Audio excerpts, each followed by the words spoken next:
సభలో ఏం చెప్పారు, ఏం దిశానిర్దేశం చేశారు పార్టీకి? నిజంగా మొదటిసారి నేను ఫుల్ ఫ్లెడ్జ్ సమావేశానికి అటెండ్ కావడం జరిగింది. భారతీయ జనతా పార్టీలో చేరిన తర్వాత చాలా కార్యక్రమాల్లో భాగస్వామ్యం అవుతా ఉన్నాం. కానీ మొన్న జరిగినటువంటి జూబ్లీ హిల్స్ ఉప ఎన్నిక కానీ లేదంటే సర్పంచ్ ఎన్నికల్లో కానీ నేను పార్టీ సమావేశాలు నిర్వహించినప్పటికీ వివిధ కారణాల చేత నేను ఇటువంటి సమావేశాలను అటెండ్ కాలేకపోయినా. ఈరోజు మా నాయకులు చెప్పిన విధానం చూస్తూ ఉంటే ఉన్నటువంటి వాతావరణాన్ని కళ్ళకద్దినట్టుగా చాలా స్పష్టంగా నాయకులకు కార్యకర్తలకు తెలంగాణ సమాజానికి అర్థమయ్యే పద్ధతిలో చెప్పడం జరిగింది. అందులో ప్రధానంగా విఫలమవుతున్నటువంటి కాంగ్రెస్ పార్టీ ప్రభుత్వ విధానాలు, అదేవిధంగా పూర్తిగా తెలంగాణ సమాజాన్ని భ్రష్టు పట్టించినటువంటి గత బీఆర్ఎస్ ప్రభుత్వం యొక్క విధానాలను అందరికి తెలియపరచడం జరిగింది. ఇక మిగిలింది ప్రజలకు ప్రజల అవసరాలను కష్టాలను కడతీర్చేటువంటి శక్తి కలిగినటువంటి ఏకైక పార్టీ భారతీయ జనతా పార్టీ అనేది చాలా స్పష్టంగా అర్థమవుతుంది. అది మొన్న జరిగినటువంటి కేరళ కార్పొరేషన్ ఎన్నికలు కానీ లేదంటే ఈ నిన్ననే వచ్చిన ఫలితాలు మహారాష్ట్ర మున్సిపల్ కార్పొరేషన్ ఎన్నికలు కానీ ఏ ఎన్నిక చూసినా భారతీయ జనతా పార్టీ వైపే భారత సమాజం చూడడానికి ఏకైక కారణం అవినీతి రహిత ప్రభుత్వాన్ని పాలనను అందించేటువంటి ఏకైక పార్టీ భారతీయ జనతా పార్టీ. నరేంద్ర మోడీ గారి నాయకత్వంలో వికసిత్ భారత్ అనే నినాదం ఏదైతే ఉందో ఇది పూర్తి స్థాయిలో అమలవుతూ ముందుకు పోతా ఉంది. అందుకే ప్రపంచ దేశాలన్నీ కూడా భారతదేశం వైపు చూస్తూ ఉన్నాయి. అదేవిధంగా భారతదేశంలో ఉన్నటువంటి రాజకీయ వ్యవస్థను అర్థం చేసుకుంటా ఉన్నాయి. అందులో భాగంగా ఈరోజు మా పార్టీ నాయకులకు కార్యకర్తలకు అభిమానులకైతే పూర్తి స్థాయి విశ్వాసం కలిగింది. ఇప్పుడు జరగబోయేటువంటి మున్సిపల్ ఎన్నికలు కానీ కార్పొరేషన్ ఎన్నికలు కానీ ఖచ్చితంగా కాషాయ జెండా రెపరెపలాడడానికి ప్రధానమైనటువంటి కారణం హామీలు ఇచ్చి విస్మరించినటువంటి కాంగ్రెస్ పార్టీ విధానాలను ఎండగట్టడము, అదేవిధంగా అవకాశం వస్తే ఏ రకంగా తెలంగాణను భ్రష్టు పట్టించింది బీఆర్ఎస్ పార్టీ అనే విషయాలతో పాటుగా ఈరోజు దేశము ప్రపంచము ఎటువైపు పోతున్నప్పటికీ స్థానికంగా ఉండేటువంటి సమస్యలను పూర్తి స్థాయిలో అవగతం చేసుకొని ఎవరైతే ప్రజల మధ్యలో ఉంటారో వారికి అవకాశం ఇచ్చి గెలిపించేటువంటి బాధ్యత ప్రతి భారతీయ జనతా పార్టీ నాయకుడు కార్యకర్త తీసుకోవాల్సినటువంటి అవసరత గురించి తెలియపరచడం జరిగింది. ఖచ్చితంగా ఎన్నికల నోటిఫికేషన్ ఎప్పుడు వచ్చినా కానీ మా పార్టీ ఇచ్చినటువంటి ఆదేశం మేరకు కార్యాచరణ చేపడతాం, కార్యక్రమాలను రూపొందించుకుంటాం.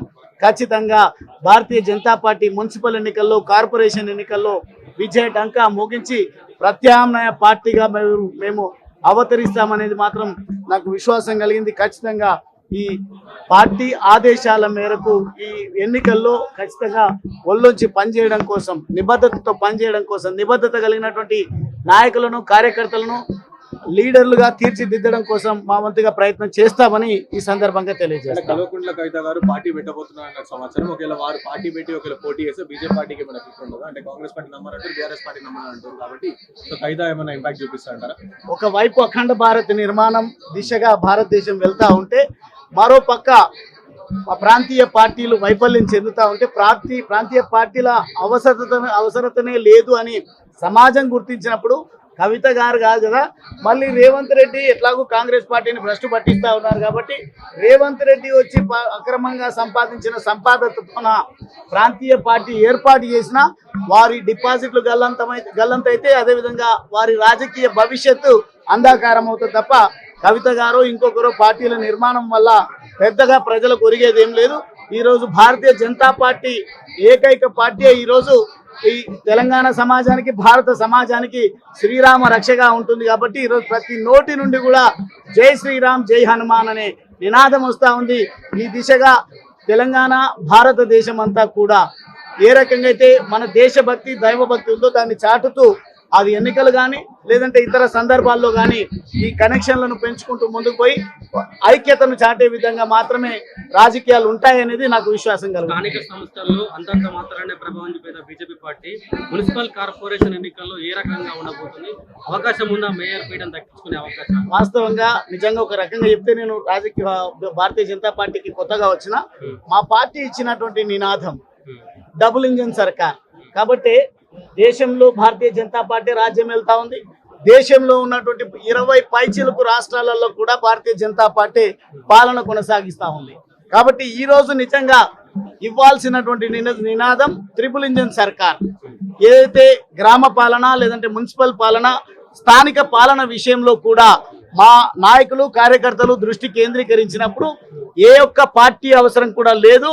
ఏ పాలనైనా పాలించేటువంటి అర్హత కలిగినటువంటి ఏకైక పార్టీ భారతీయ జనతా పార్టీ అని ప్రజలకు మేము అర్థం చేయించేటువంటి ప్రయత్నం చేస్తూ ఉన్నాం. కాబట్టి స్థానిక సంస్థలు కానీ భవిష్యత్తులో జరగబోయేటువంటి ఎంపీ ఎమ్మెల్యే ఎన్నికల్లో కూడా భారతీయ జనతా పార్టీ గెలిచే విధంగా మేము కార్యాచరణ రూపొందిస్తాం. అదేవిధంగా ప్రజల్లో కూడా అదే చర్చ విస్తృతంగా జరుగుతూ ఉంది. కాబట్టి స్థానిక సంస్థల్లో మొన్న మీరు అనుకున్నట్టుగా ఏదో మీ నెగటివ్ ప్రశ్నతోన కన్ఫ్యూజ్ అయ్యేటువంటి ప్రశ్నే లేదు. మొన్న జరిగినటువంటి సర్పంచ్ ఎన్నికల్లో కూడా ఎన్నడూ లేని విధంగా భారతీయ జనతా పార్టీ పుంజుకున్నదని మీ మీడియా సంస్థలు పత్రికలు కూడా రాయడం జరిగింది. కాబట్టి అదే తొలిమెట్టుగా భావిస్తాం. మున్సిపల్ ఎన్నికల్లో కార్పొరేషన్ ఎన్నికల్లో అద్భుతమైనటువంటి ఫలితాలను సొంతం చేసుకుంటాం. అచ్చంపేటలో పార్టీ మారి ఎన్ని సర్పంచ్ స్థానాలు గెలిపించాడని చెప్పేసి కేటీఆర్ హితవుగా మాట్లాడాడు. అందుకే అంటున్నా, మేము స్థానిక సంస్థల ఎన్నికల పైన దృష్టి పెట్టలేదు. భారతీయ జనతా పార్టీ అచ్చంపేట నియోజకవర్గంలో సర్పంచ్ ఎన్నికల్లో పోటీయే చేయలేదు. కాబట్టి మేము పోటీ చేసిన 7-8 స్థానాల్లో 5 స్థానాలను మేము సర్పంచులు గెలుచుకోవడం జరిగింది. అందుకే కేటీఆర్ చరిత్ర మొత్తం కూడా ఆ రోజు నేను బయట పెట్టడం జరిగింది. 2 సార్లు అధికారంలో ఉన్నటువంటి పార్టీ పరిస్థితి ఏంటంటే గుండు సున్నా. మొన్న జరిగినటువంటి పార్లమెంట్ ఎన్నికల్లో గుండు సున్నా, కంటోన్మెంట్ ఎన్నికల్లో గుండు సున్నా, అదేవిధంగా జూబ్లీ హిల్స్ ఉప ఎన్నికల్లో వాళ్ళ సొంత సీట్లలో స్థానాలను కూడా సొంతం చేసుకోలేనటువంటి స్థితిలో బీఆర్ఎస్ పార్టీ పరిస్థితి ఉంది. కాబట్టి కేటీఆర్ గారు ఎంత నాతో గోక్కున్నా అంత ప్రమాదం ఆయనకే ఉంటది. వాళ్ళ చరిత్ర నాకు బాగా దగ్గర నుంచి చూసిన వారు ఏ రకంగా ఎన్నికల పాయింట్ ఆఫ్ వ్యూలోనే మాటలు మాట్లాడతారు, ఎన్నికల పాయింట్ ఆఫ్ వ్యూలోనే ఇతరులను నిందిస్తారు, తక్కువ చేసి మాట్లాడతారు నాకు తెలుసు. కాబట్టి ఏ రోజు కేటీఆర్ మాట్లాడినా, కేటీఆర్ భజన పరులు మాట్లాడినా కానీ వదిలిపెట్టే ముచ్చటే లేదు. ఇప్పుడు జరగబోయేటువంటి మున్సిపల్ ఎన్నికల్లో పార్టీ సింబల్ తో జరిగేటువంటి ఎన్నికల్లో భారతీయ జనతా పార్టీ అద్భుతమైనటువంటి విజయాలను చేజిక్కించుకుంటుందని తెలియజేస్తారు. పార్టీ మారిన పంచలి గువ్వల బాలరాజు గారిని టార్గెట్ చేసుకుని బీఆర్ఎస్ వాళ్ళు మరియు కాంగ్రెస్ వాళ్ళు పెద్ద ఎత్తున విమర్శలు చేస్తున్నారు. ఈ విమర్శలకు సమాధానం ఏంటి?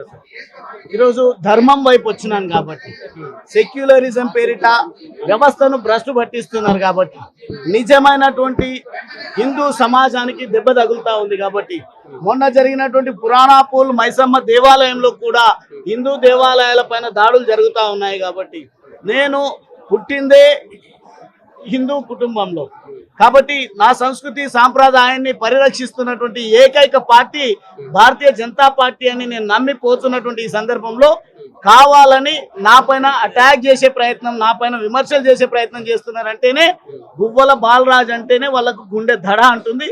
ఏ రోజైనా మా బండారాన్ని బయట పెడతాడు, మమ్మల్ని ఉతికి ఆరి పారేస్తాడు అని చెప్పేసి వారికి అర్థమైంది. కాబట్టి ఇక్కడనే నిలువరించాలని ప్రయత్నం చేస్తా ఉన్నారు. కేటీఆర్ 100 జన్మలు ఎత్తినా నన్ను నియంత్రించే దమ్ము కేటీఆర్ కి లేదు. ఈ పనికిరాని ముఖ్యమంత్రి రేవంత్ రెడ్డికి కూడా లేదు అని సందర్భంగా తెలియదు.